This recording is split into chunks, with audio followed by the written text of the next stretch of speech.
Welcome back to another episode with the Real Talk with Adore and Daisy. What's going on? What's going on, y'all? New little vibe. Y'all like it? Tell us if y'all like it. Please like, comment, and subscribe, but let us know how y'all like our new setup. I love y'all new setup. Thank you. It made people more comfortable to talk. You laying back, you chilling. And we glad you can make it. Of course. I told y'all that. Y'all really hurt my feelings because I feel like I hurt y'all feelings. You hurt our feelings. Yes, I'm like, I hurt their feelings, so now my feelings is hurt. So I'm like, I don't care. No matter what, I'm coming because I'm like, dang, I let my girls down. Well, like I said, we are very happy to have you back, and we always got to check in on your mental health. So. Yeah. Mentally, I really been okay, and it been shocking to me because I haven't had no anxiety. Like, I really been, like, in a great spot. And then I've been, like, praying every day. Like, not even telling myself, like, oh, you got to pray today. Make sure you pray today. It just been coming so naturally, and I just been so thankful and grateful since the new year started. Like, I feel like this is my year. I feel it, and I feel like the people around me know it, too. Like, so it been pushing me even more, like, okay. As they should. Yeah. As they should. Like, I feel like everybody feeling good about this year. Like, yeah, it's in the air. Like, it just feel like fresh air, like something new is going to happen. My mental space is in a good space. My mental health is in a good space. That's saying that, are you okay? I can really say that I'm okay. Yeah. I feel like I'm okay, too. Like, I know now it's just bad times don't mean I have a bad life. So I really been okay with that. Like, it's not the end of the world when that happen.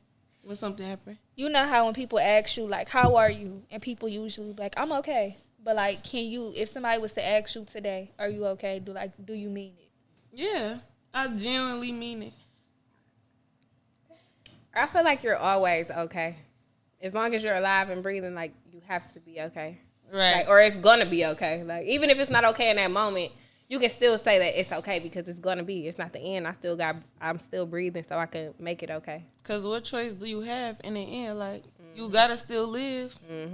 I'm not gonna lie. I've been through certain things where while you going through it, you do not feel like you're gonna be okay one day. You do not feel like this is ever gonna end. Like, so it's easier said than done. But once, like, you get on your healing journey and, like, you still go through things, I feel like at that point you realistic with yourself. Like, I'm gonna be okay. Like, that's when you have those self talks with yourself. But in that moment, and you not healing, and you just going through something, it's been plenty of times I'm like, no, it's never gonna end. It's gonna keep getting worse. Like, but now that we in this healing phase, we want to talk about healing and growing. Okay. I feel like that's what phase I'm in because I was hurt for so long, and then it's a relief because I really feel like I'm healing. I took time to separate myself from everybody, be on my own, and really self-reflect and want to rewrite a lot of my wrongs because I do got a lot of wrongs and nobody's perfect. So, and my healing process is really just rebranding myself and changing up the way I think and my identity. I really want to make, like, identity switch. And I was watching a TED Talk, like, changing your identity is not trying to say, oh, I'm changing from where I'm come from, but what you was around made you who you is and how you think. So that's not necessarily who you want to be. It's like who you had no choice to be. So now I really want to figure out who I want to be so I can become that. And that's what I really been on. And that's what been making me happy because I be seeing a change every day. Like, even with the small stuff, the way I wash my face, the way I put my clothes on, the way I get dressed now, like, you could tell it's a major difference from when I was hurting and sad and not trying to face my problems. Then now I'm really healing. So you could tell a difference in me, the way I talk, the way I look. I'm shining. I'm glowing. I know that's right. Fact. So, are you afraid to tell people what your life is like? No, not at all. I feel like me being able to tell people how my life is like and being so comfortable make other people feel comfortable in their situations. Like, oh, my life not perfect. Hers not either. So that makes me feel okay. Like, I like being a comfort to other people because I don't got it all together either. So I don't want you to feel like you got it all together and you looking up to me like, oh, I'm not as good as her. Like, no, I'm letting y'all know I'm in the same boat as y'all every single day. Listen, that's like one of my best things about me. Like when somebody actually finally have a conversation with me and realize I'm not a stuck up bitch. Yes, I hate that. I hate that. I don't even know how I give that persona just off people looking at my pictures on Instagram. But when they actually meet me, they be like, "Oh, you cool as hell." Like, right? People just think I'm so mean and cold hearted, and I don't get why you think I'm mean and cold hearted. But like, and I go through shit just like you. I go through shit just like you. So I'm like, how do you figure I'm that way? Like with the whole situation. Oh, you don't care about your son. You do this and that. You out doing this and how do you get that by just seeing me on a picture or on a video on social media? Like because you don't know me in real life. You can be who you want to be on social media. That's just how that goes. Literally. So I just don't be understanding that either. Because I'm like, what? You struggling tomorrow? I'm probably gonna be struggling next week. Like we in the same boat. Like I don't ever want nobody to feel like I'm better than. I don't ever want to come off as better than. I've never been that type. I always wanted to remain humble. And when I'm around people, I want everybody to be on feeling the same type of way. I don't ever want to make like I'm better than y'all less than. Like I never been the type. Okay. How much have you learned about yourself? Would you say that you learned about yourself this far in your healing process? That's a lot to get into. One thing I learned about me in my healing process is I don't really deal with things when it comes my way because I'm just used to everything being so temporary. So it's like when I'm like, all right, it's over. And that's kind of how I did right after my son died. Like, all right, something else happened. I lost another person and not really processed the fact that I really just lost the person I lost because I'm used to just losing things like that. Like, I lost my mama. I lost my childhood home, the people I grew up with. Like, even though I had adopted siblings, those was like my brothers and sisters. I don't talk to none of them no more. Yeah. I don't talk to my mama no more. So it's like all the people I had in my life, I lost. And everything I ever had was temporary. Like, I'm turning 20 this year, and I've been on my own since 16, 17. So houses, everything I've had been temporary. So it's like I never really learned how to deal with the things. I just brushed it off like, all right, this is another thing I got to deal with. This is another thing I got to deal with. And I feel like I did that with my son. I never really took the time to really process because I'm so quick to just move on from things. And now what I'm learning now, like, I have to learn how to get through these things because I can't go around it. I can't go above it. I have to go through it. So when I go through it, it's okay the way I feel, how I feel, but I don't have to stay that way because I know it's not going to last that long. Right. Yeah, we was talking about that last week. Like, long as you know that, you know, certain things, like, it's just a time in your life. Like you said, just because I'm having a bad time don't mean I have a bad life. Yeah. You just have to go through the bad things to get to the better things. So.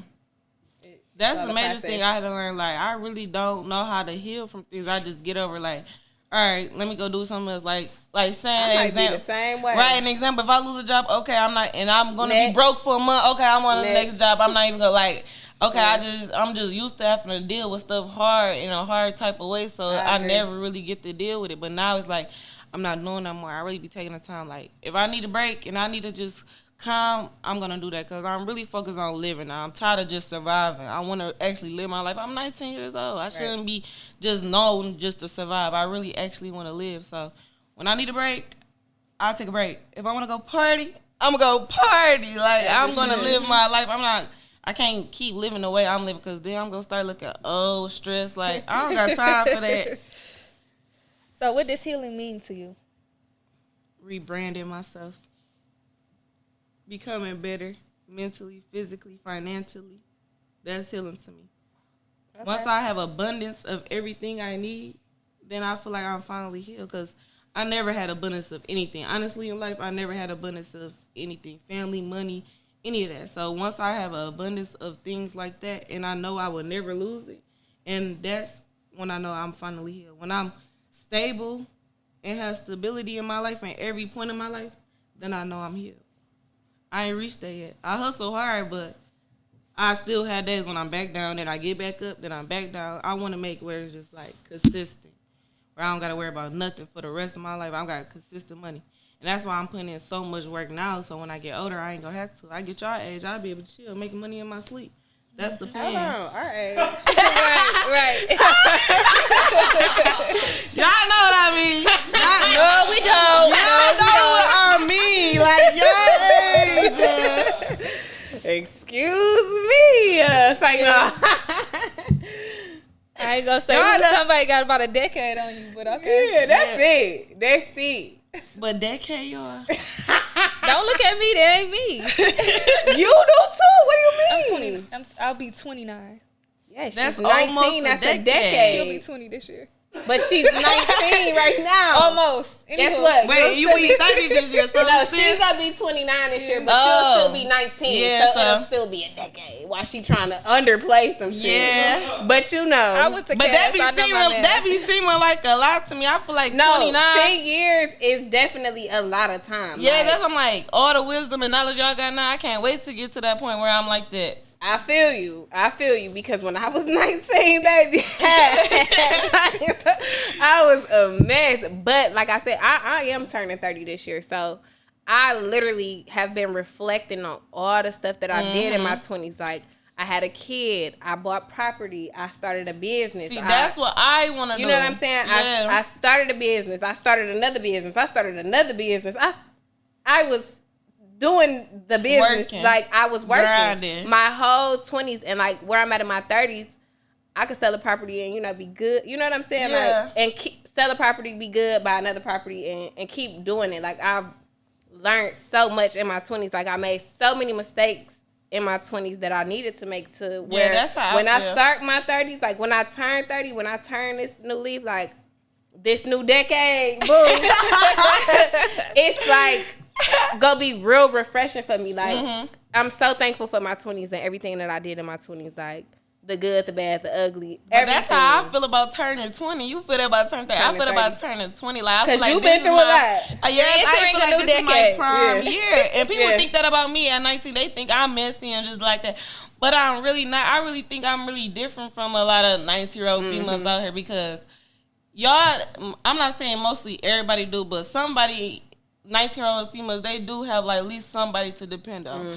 I have people to depend on, like my friend, family. If I need them, they'll be there. But deep down inside, like family, like I never had one blood relative besides Kyrie. So I really never had no family, none of that. So if I don't get out here and make it, I'm gonna starve. I'm not gonna be able to eat. So that I feel like that make me different from a lot of 19-year-olds. They be thinking I'm messy, I'm partying that. Well, I'm really not. If I'm partying to make my money. I literally get paid just to party. So And if you party and have fun, you at can do that 19, too. that's why I be saying can like do at that too. 19, like y'all should not be saying nothing about me partying and having fun at 19. What else am I supposed to do? One I thing- think that people get this persona of you because of social media, like, and that's something you can't pay attention to that. Yes, can't I be even- trying to, but it just becomes so much at a time. Girl. Like, you need to get on there, post, do whatever you want to do, and not pay attention to the negativity because it's going to come, especially with the amount of followers that you do have. So That's you what I can't told be myself sitting up there trying to yesterday. prove to them like I'm 19, I'm supposed to do X, Y, and Z. Like, you cannot pay attention to that because if you get so thrown off on social media, then next thing you know, you're gonna be living for social media. You got a point to Literally. prove. You know what I mean? Mm-hmm. So don't let that dictate nothing that you do in your life. Just post, do what you do, entertain, whatever you do, and get off. Like, Literally.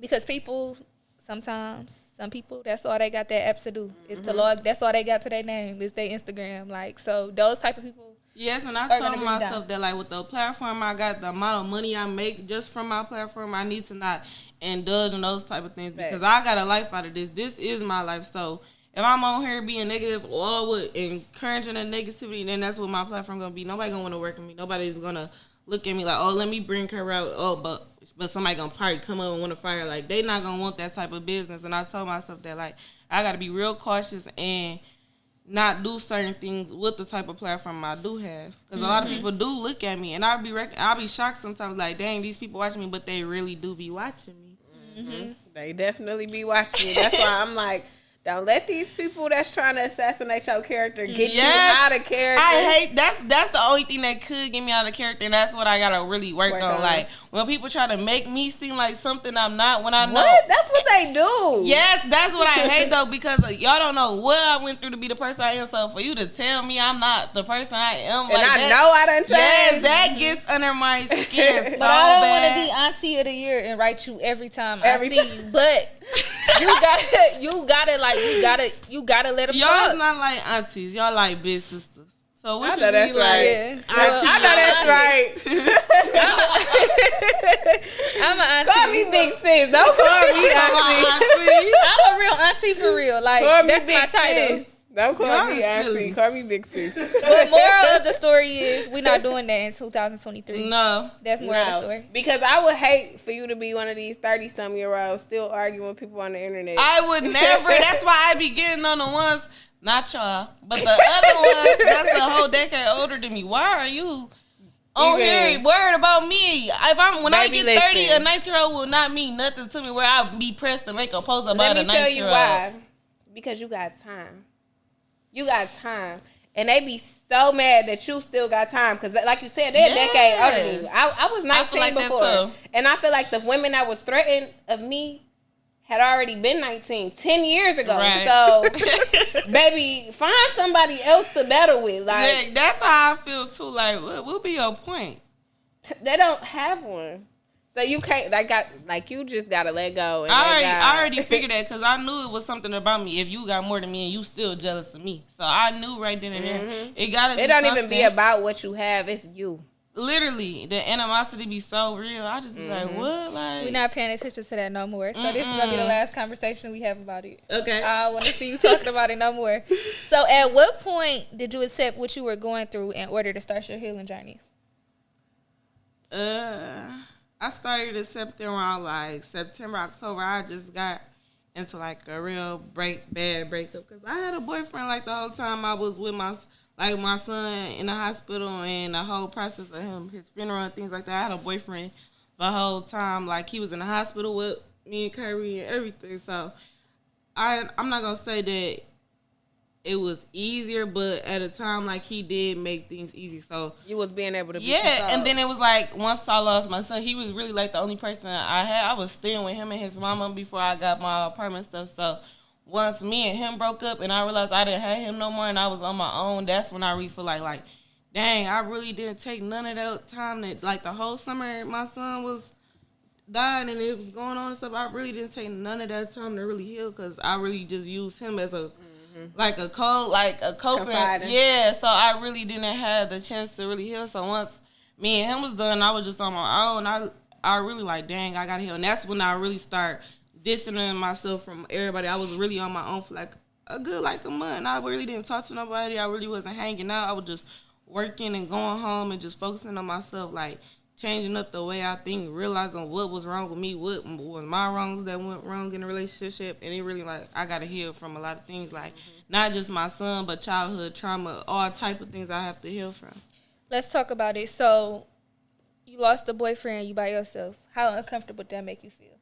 So uncomfortable. Like, I don't know how to, like, it gives me, like, separation anxiety. Like, I had real bad type of anxiety for being alone because I realized, like, dang, I'm really alone. Like, I always had a thought in my mind, like, I don't got no family, I'm alone, but I had my son, so it was just like, oh, I got my baby, I'll be straight. Like, I really don't need nothing. I got my son. So once my son left, he fulfilled my son's spot. Not saying he made me feel how my son made me feel, but he was. You just weren't alone. Yeah, I weren't alone. So when I lost him too, it was like, dang, like, it really hit me bad. Like, I was really messed up mentally. Like, I didn't want to get out the bed and stuff, but then that's when I really, like, I started praying, telling God, like, I just need to walk by your type of faith. And that's what put me out of that. And that's what really got me started on my healing journey. What happened was it was too much noise around you. I feel like, yeah. And it's not like physical noise, but when you're never alone, it's always, you never really have time to think alone. Like, have you ever just sat in a room all alone to yourself and you just think and you can hear yourself think, if that makes sense? Yeah. Like, God will really put you in positions to where he will block out literally all the noise just for you to hear him. I felt that way. And I felt like, but the craziest thing, I felt like with a lot of people feeling that way. Like, literally, I feel like with friends and everything, just because I needed time and space. Because after my son died, I was smothered. Everybody wanted to be around me. Everybody wanted to be in my face. I couldn't even go in public. Like, I still get like, oh, that's Kyrie mama and stuff. Like, now when I'm in public, but I don't get it as much as I did. So it's like, I could not breathe. If I go out, I couldn't breathe. I wanted to go hang out, I couldn't breathe. I couldn't even sit down at a restaurant. So it was so, like, I was overstimulated. I was overstimulated for a long period of time. And that's when I realized it was right before my 19th birthday. This is right after Kyrie's funeral. And I told myself, like, I can't live like this. I can't be surrounded like this. This is too much. I never even really had this much people around me. So now it's really too much. And I told a friend that I was staying with, like, I'm going to be leaving soon. Not even on no friend job. I told her I got to be leaving soon because I got to get my life together. Like, I need to get a car. I need to find me an apartment again. I can't keep just living in this darkness, in this cloud. I got to really get out of this and then have time to myself. And then she told me that I was funny acting for that. Like, she felt some type of way just because I wanted to do that. Everybody not going to understand what like, you're doing. I would never, ever, like, you see me at my worst, so why would you ever feel some type of way about me trying to get myself together? I told her, like, that's jealous of you. Like, that's weird of you to feel that way because I'm trying to get my life together.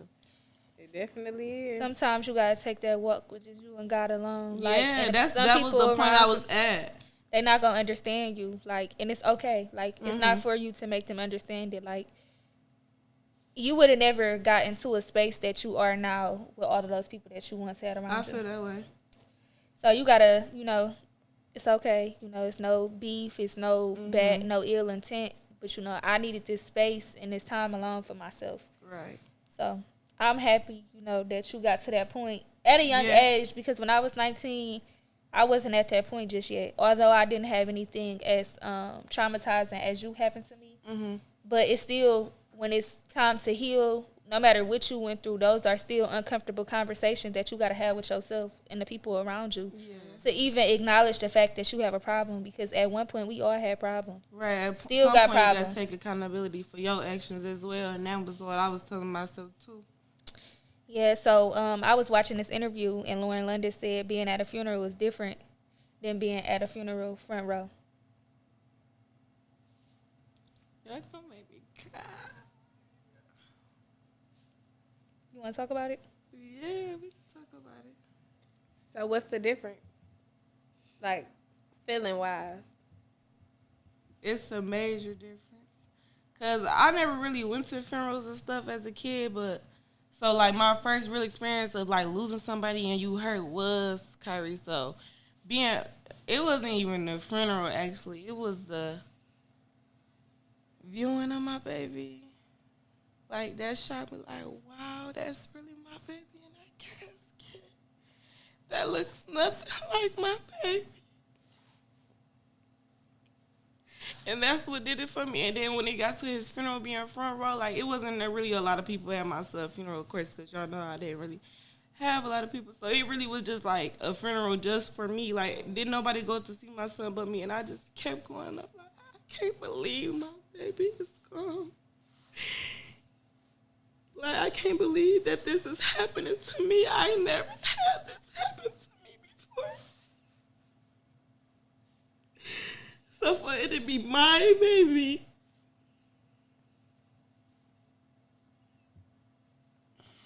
I don't know. It didn't feel real. It didn't feel real, and it didn't feel real for a long time. So I feel like that's played a major part of how it came off. Like, oh, like okay, but it didn't feel real, and it's like.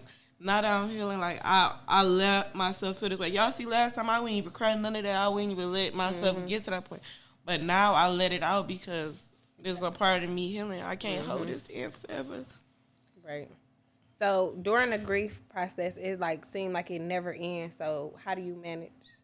It don't seem like it's never end. Like, it literally it hits out of nowhere. I could just be doing something, chilling, having fun. Like, I'll be with my friend or her daughter, and I'll see her do something. My son will do it, and I just be like, dang. Then I be like, it's just like a wave of sadness.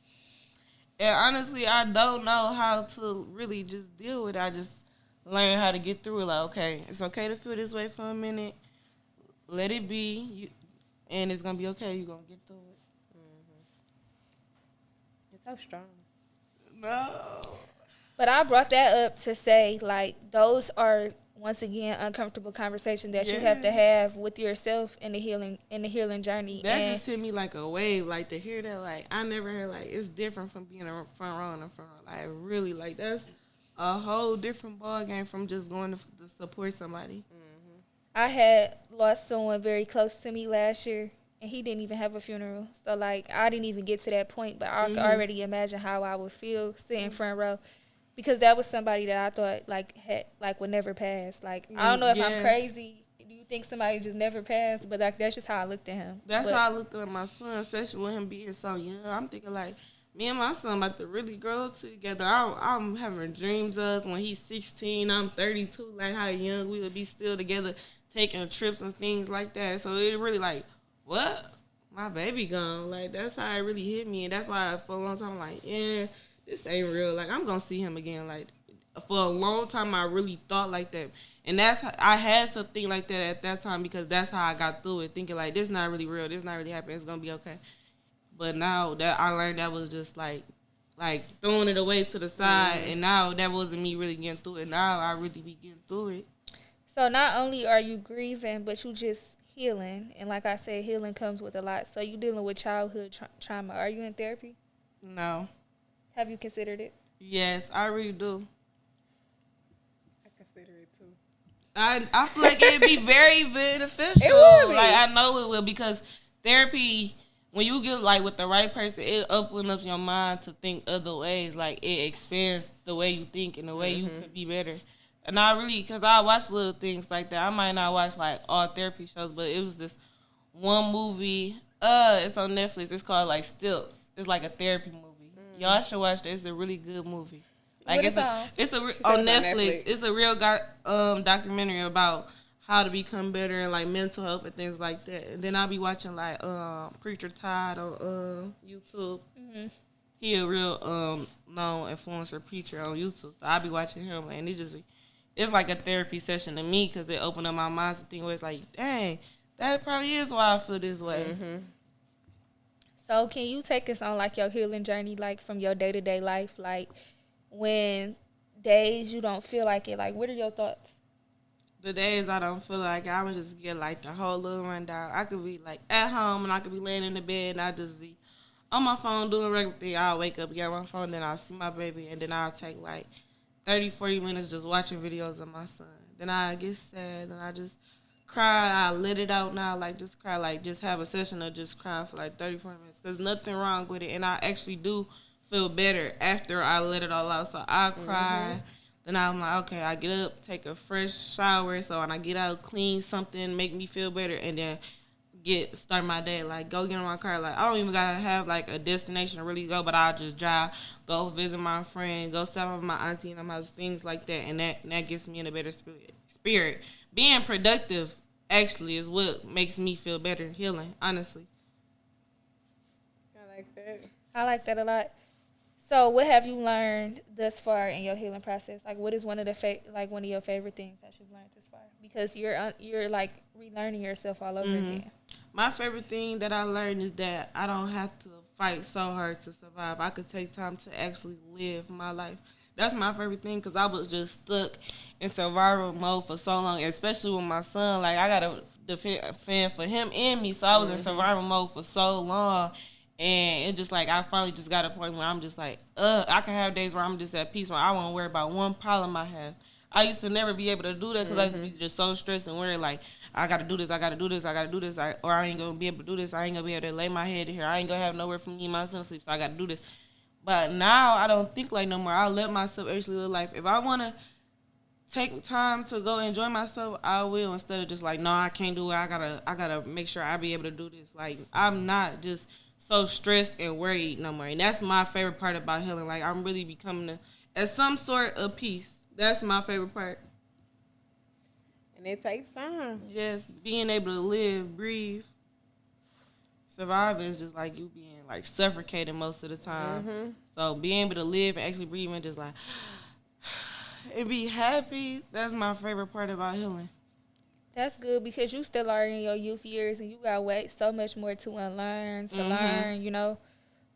And to be as strong as you are in your shoes and to realize like your age and the fact that, you know, some people don't start healing and unlearning things about themselves or trying to be a better person till what, 30, 40? So 40, heavy on a 40. That right there, you know, sets you up for a better life. You know, like you and never it separates you. Yep, you never gonna be able to go back and turn it, you know, to change what happened, but it does put you further ahead, going into, you know, things more healed. Right. I did want to go like Piggy really be back on like a relationship. Let's talk about being in like a serious relationship at 19. Oh my God, that was like, I've been in relationships because you have little flings like that as a teenager, but that was like my first real relationship. Like, we lived together, we did everything together, like, we woke up together, we did everything together, literally brushed our teeth together. So that was like my first real relationship, like first ever somebody I really like, oh yeah, I could be with him for forever. Like, I felt that way, but not how I felt it with him. So that was just different. So really losing him, that was just a whole different thing. Why you keep saying losing him? Cause I lost him. Girl. You don't lose people. They walk out your life. Well, yeah.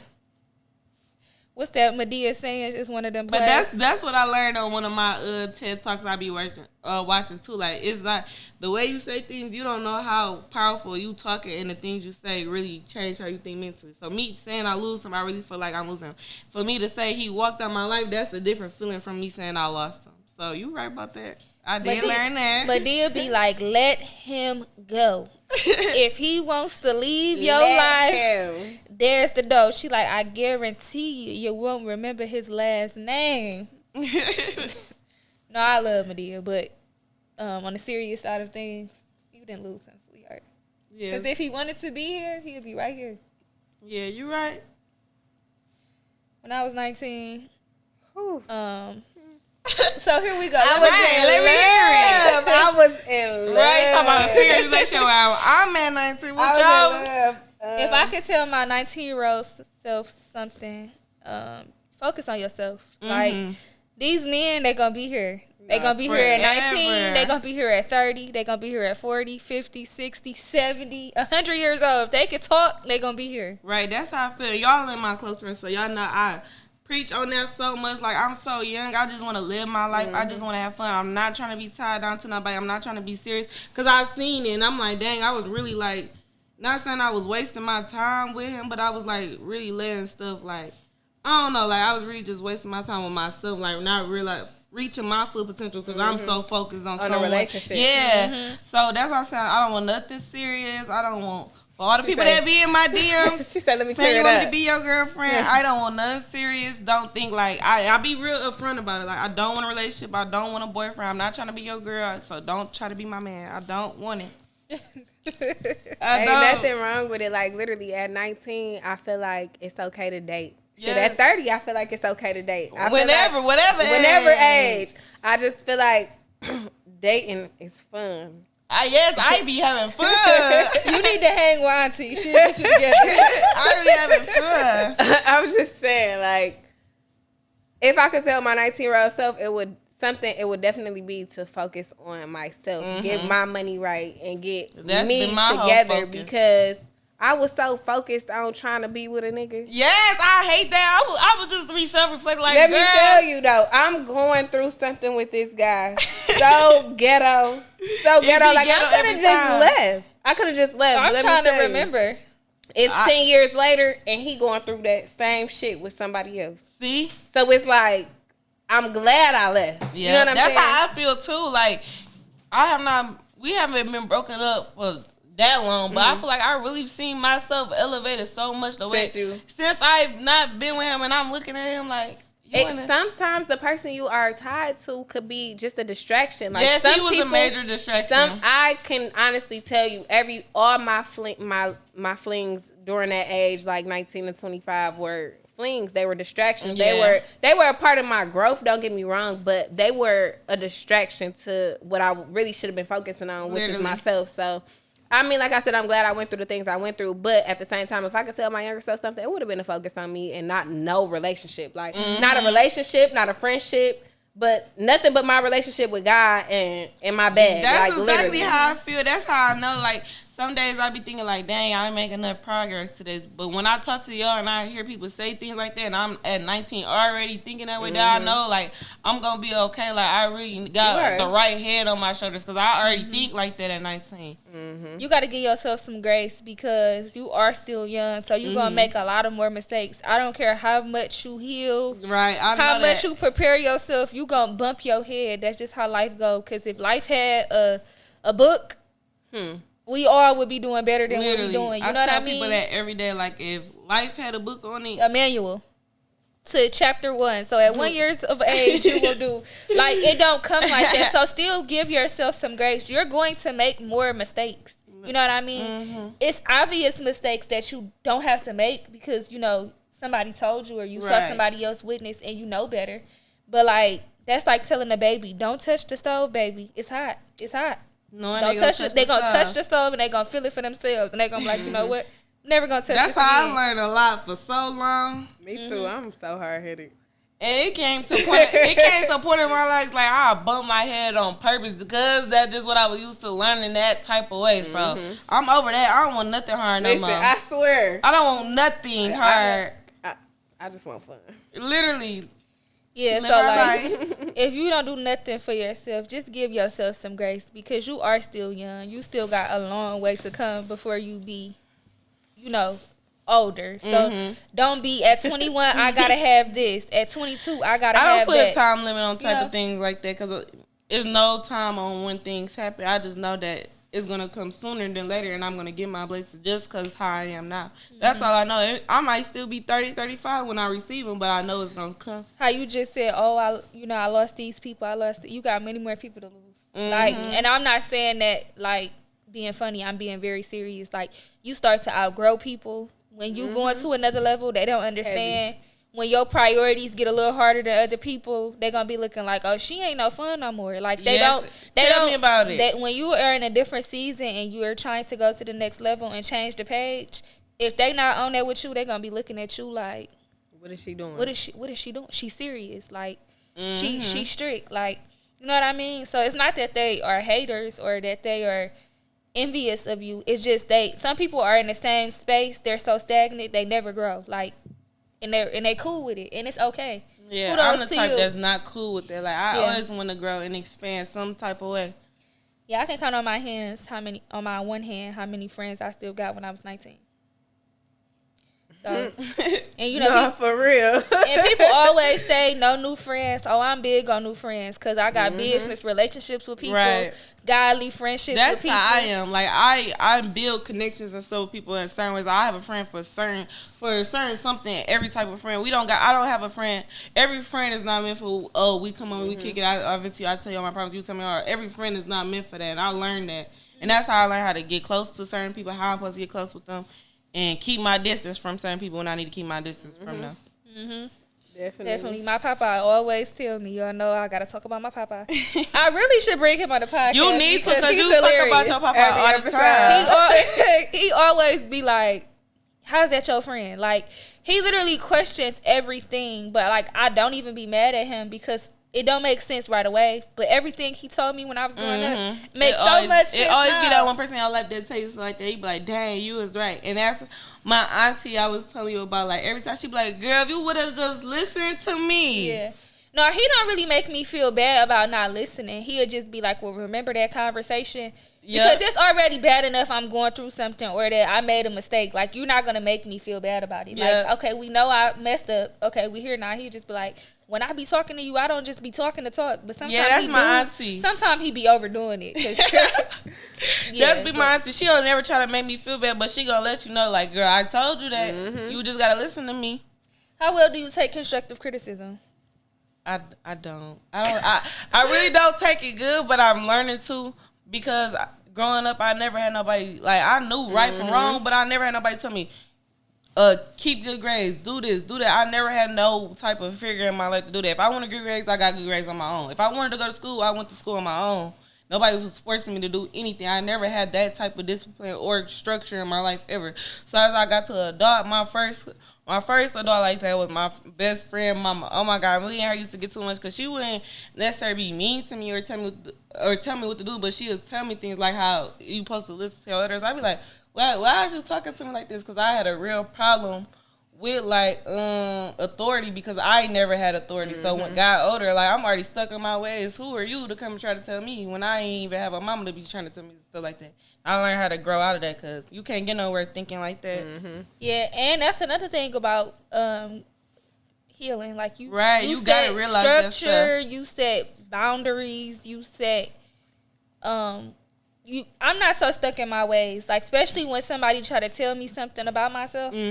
especially who it's coming from is well respected on who it's coming from. Like, I don't be like, oh, you only trying to tell me because Yeah, blah, I blah, don't be blah. like that no more. Not to say that I'm gonna take 100% heed of what you said, but I'm gonna listen, and I'm gonna know it's the place out of your heart for me. Yeah. Because we're not always right. We don't have the answers. I had to learn that because I was the person to think I was always right. Like, you don't know. That's You don't know. I've been through it, so how is you gonna tell me? But I'm not the only one that will know or been through some stuff. I had to tell myself that, and for a long time, that's how I played it. That's why I say I really don't like the pity party or people feeling bad for me. Because for a long time, that's how I maneuvered around. Like, you don't know what I've been through. I'm only this young, and I've been through it. Now I don't even like talking like that no more because I don't want nobody feeling bad for me like that no more. But back then, it's like that's what I wanted because that's how I was able to get better at people feeling bad for me. They want to help me. No, I don't want nobody help or nothing like that no more. I want to really get out here and get it on my own because I always say, like, I ain't never had it easy, but I never really had it so hard. Like, I never really had to really work my ass off to really get something. So now it's like I'm at that point and I don't really want the help or none of that no more. Yeah. Well, I had to be against you on that. You're not going to be able to get through life by yourself. No, I know that. Like, I know I'm going to need help and things to help me along the way, but I want to be the majority one taking control of my life, not just listening to everybody and letting them say this or do this, and that's what I'm doing. I want to have... You need your old head. Yeah, that's what I'm saying. You need the aunties. Because life is hard. Life literally. is hard. Life is hard. She literally was just telling us last week, you know, like, she didn't really go into detail too much, but just like about her success and where she at in life and the things that she went through. Like, to have those type of people willing to give you that knowledge, just they not talking for their health. I never had a problem taking heed to those type of things, especially when you come from somewhere I come from. Those is the ones I want to listen to the most. So I never have a problem taking heed and really listen because, like I said, if I'm the smartest in the room, then I don't need to be in that room. So I like being around people that's more wise than me, have more knowledge than me, because that's how I'm gonna grow and become better. True. Very much so. Gotta step in that room and listen. Open your ears. Literally. All you gotta do is listen. That's all it takes. So you gonna find your therapist? Yes, my auntie been on me about this. The auntie I always tell you about, she been on me about this. Like, if you don't go on Bel Air Health tomorrow and find you a therapist, like, so I need to soon. Like, that's part of my New Year's resolution, like, getting therapy to help me get through my problems in the way I feel, in the way I think so. But therapy like shopping. The first therapist might not work. Yeah, I know that for a fact. Don't get discouraged. I gotta find somebody that I'd be comfortable with. I mean, but you know, I don't know if you want to go to therapy for grief. I don't know if you want to go to therapy just for childhood trauma or just like comfort. I mean, I don't know what you choose to go for, but don't be against it on the first time. Give it some time. Right, I know. Because it's gonna be different. Therapists. I don't know, but you know, people make therapy seem like you are an alcoholic. You have a problem. I don't think like of they it act that like way. they just sit there and talk to you like that, and that's not the case. I don't think of it that way because it's this one therapist on TikTok I be watching. His TikTok is Awakening with Brian. And he really breaks down like the fundamentals of how you're this person. This is exactly why you're this person. And it be making so much sense. And he the reason why I'm like, yeah, I want to really get a therapist. I want to really figure out why I am the way I am. Because I could put like bits and pieces together, but I can't put the whole puzzle together. And I really want to put the whole puzzle together because then I feel like I'll be able to be stable after that. And I don't want nothing more in life right now than stability. Like, I want to be stable in every part of my life. If you don't mind me asking, so in part one, when we talked to you the first time, you said that you don't know your biological parents. Now that you're healing and you're on your journey and you want to get over your childhood trauma, is that something that you would be willing to do? I feel the same way about that. Like, me meeting my biological parents and stuff, I feel like that wouldn't change because the way, or my healing journey, because I never met them, I never knew them. If anything, it would be me and my adopted mom. If I really need to heal, that's one person I really need to like heal with. But she's like one of them persons that like they stuck in their ways, they're not gonna change. You have to change who you is because they're not gonna change. So it's like, if anything, I have to deal with that because I went through the most with her. I never knew them people, but all my trauma and all the bad things I went through came from her and living and how she was living and stuff like that. So it don't have necessarily have nothing to do with my birth parents. That's why I always feel like what would be my point, because yeah, they was never there, but I never even knew them, never even seen them a day in my life. My adopting mamas who put me through all the childhood trauma and the things I went through. She was the one, not them. So my problems or my healing have to be dealt with her before I even think about them.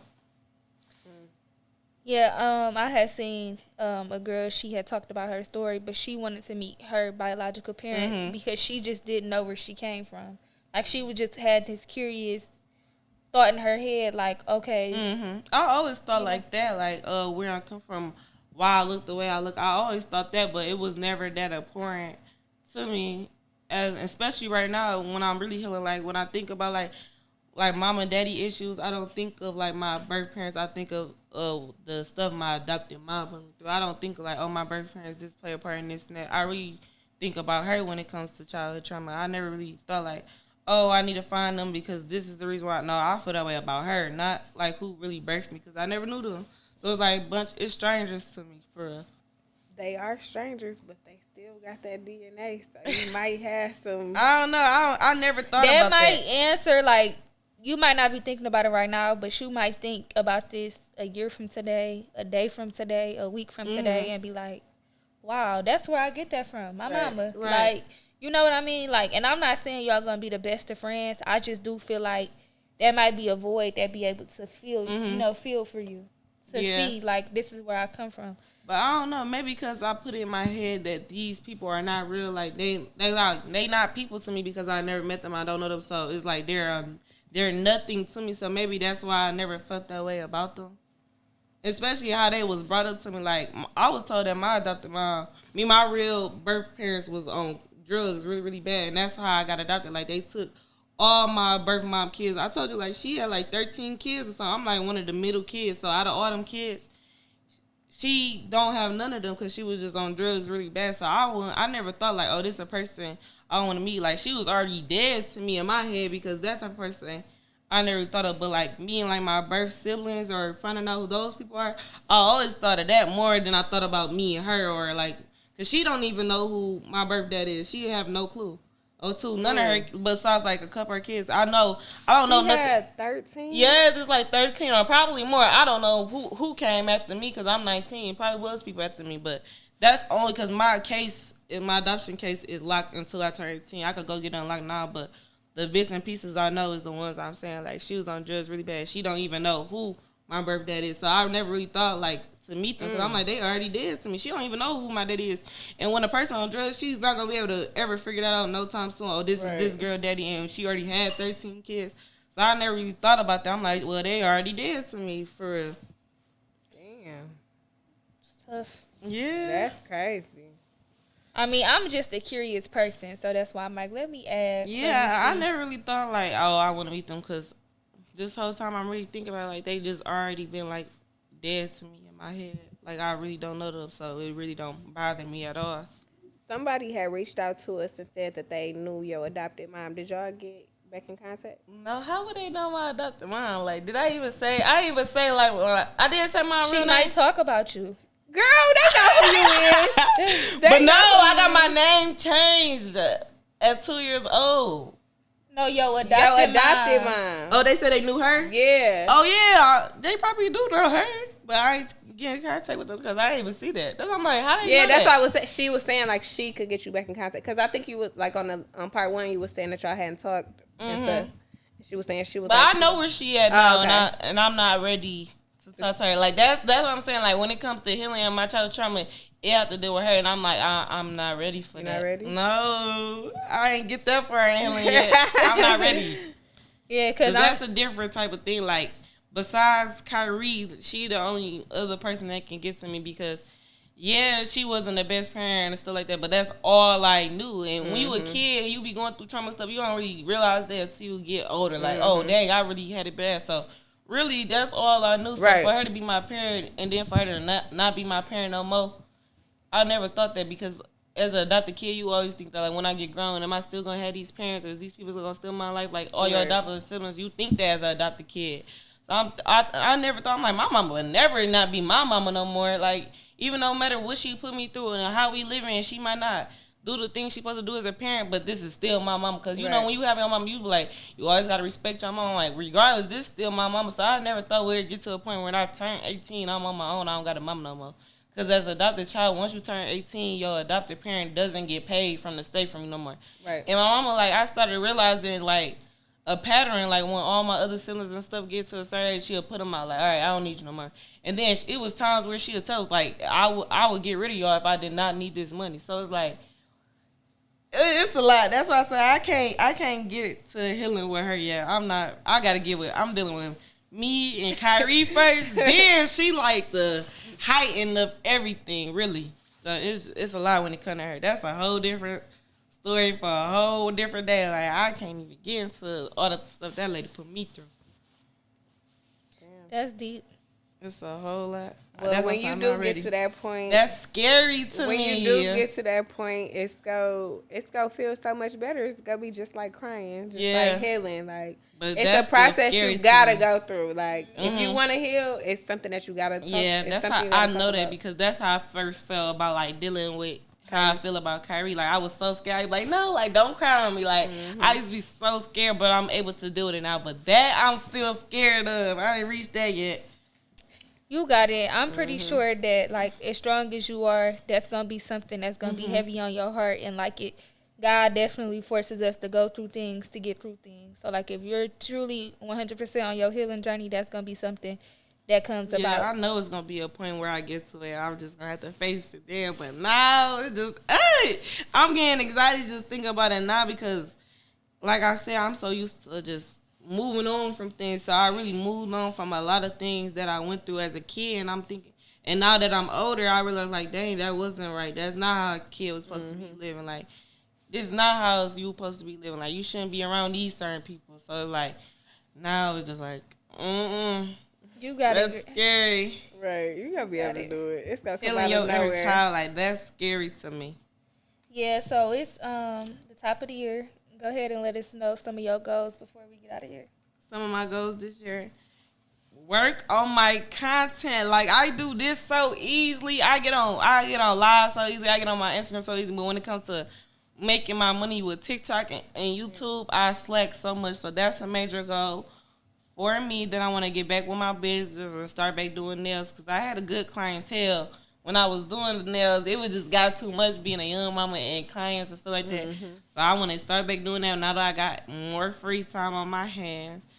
And I'm about to be on you too. Yes, I am. I swear. You I'm better about be to... texting back.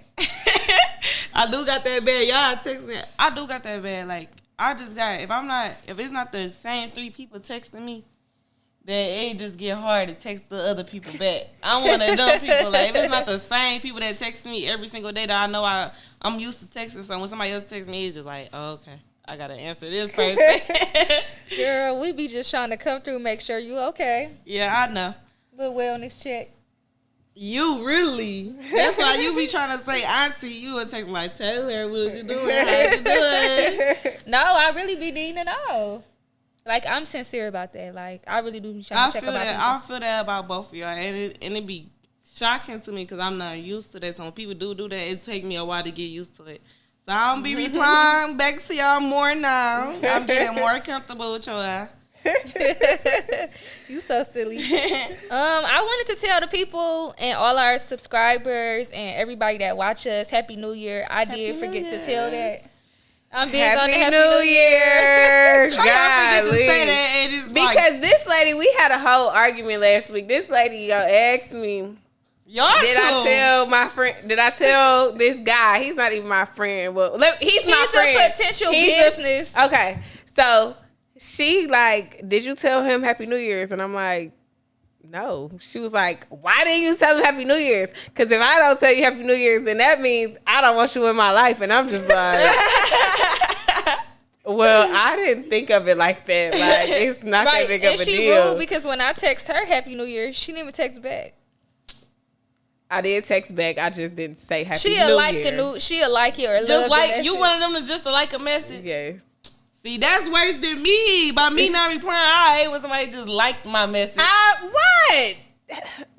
That's worse than not replying. Anyway, it's not. He got nominated for the Detroit Choice Awards. all my brand, and I'm happy because literally every one of my brand ambassador deals on that list. Like my nail brand ambassadors, my lash girl, they all on this. I'm like, I gotta really show up for my people. Yes. Y'all on there, like Yep. it's so many people I know on there. We gonna put the link in the bio. Voting has already started. Your favorite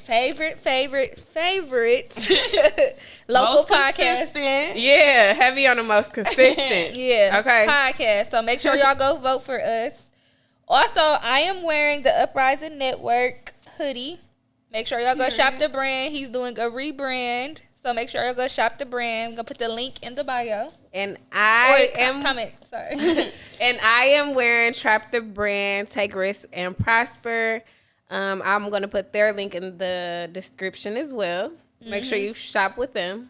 Black-owned businesses around here. Yes. Yeah. And another thing, if y'all like the setup, it's more to it. It's not just this couch. It's like a big place.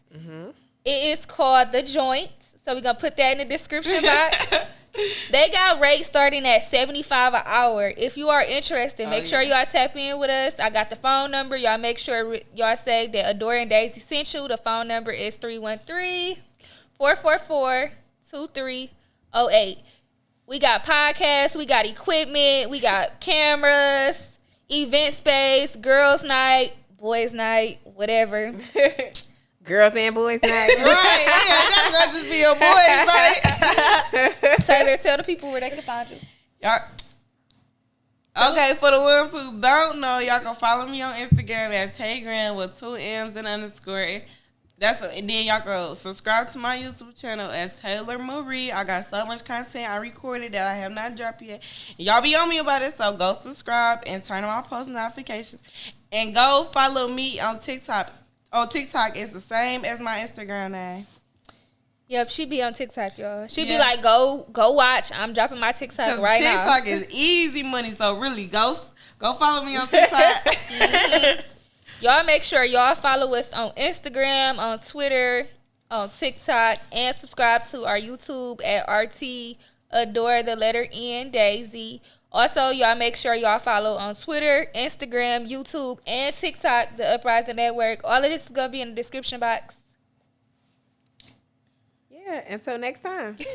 Bye. I want-